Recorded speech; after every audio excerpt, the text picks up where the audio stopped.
Madami naman talagang pwedeng paggamitan, lalong-lalo na sa mga recycle na bagay. Yung akala nating wala na, meron palang pwedeng paglagyan at gaya na lang din nito.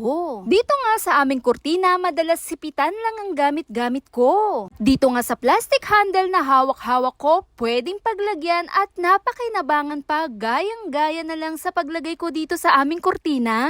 At heto na nga ang kinalabasan niya. At dun nga sa plastic handle, madalas nasa box to sa mga binibili nating gaya ng mga rice cooker o kahit anong gamit. At heto pa nga ang isa, madalas kung san-san tayo namimili at mabigat ang ating dalahin. At dito nga ulit sa plastic handle natin, pwedeng-pwede itong gamit-gamitin pang bit-bit na rin doon sa dami ng ating binili.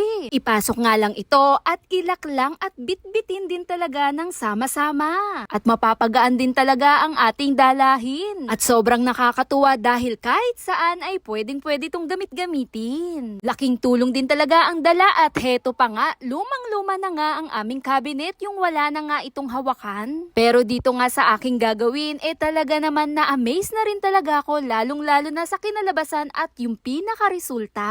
At agad-agad ko ngang indinikit yung bawat dulo nito na gamit ang glue stick at dinirekta ko na nga itong inilagay. Kahit saan pong parte sa ating bahay, kahit cabinet sa kusina ay pwedeng-pwede po itong gamit-gamitin. Yung tipong wala na rin talagang hawakan yung pinaka-cabinet ng bawat damitan natin. Sobrang nakakatuwa at sa mga bagay na patapon na talaga naman napakinabangan natin ng sobra-sobra. Hit thumbs up if you like this video. Thank you for watching.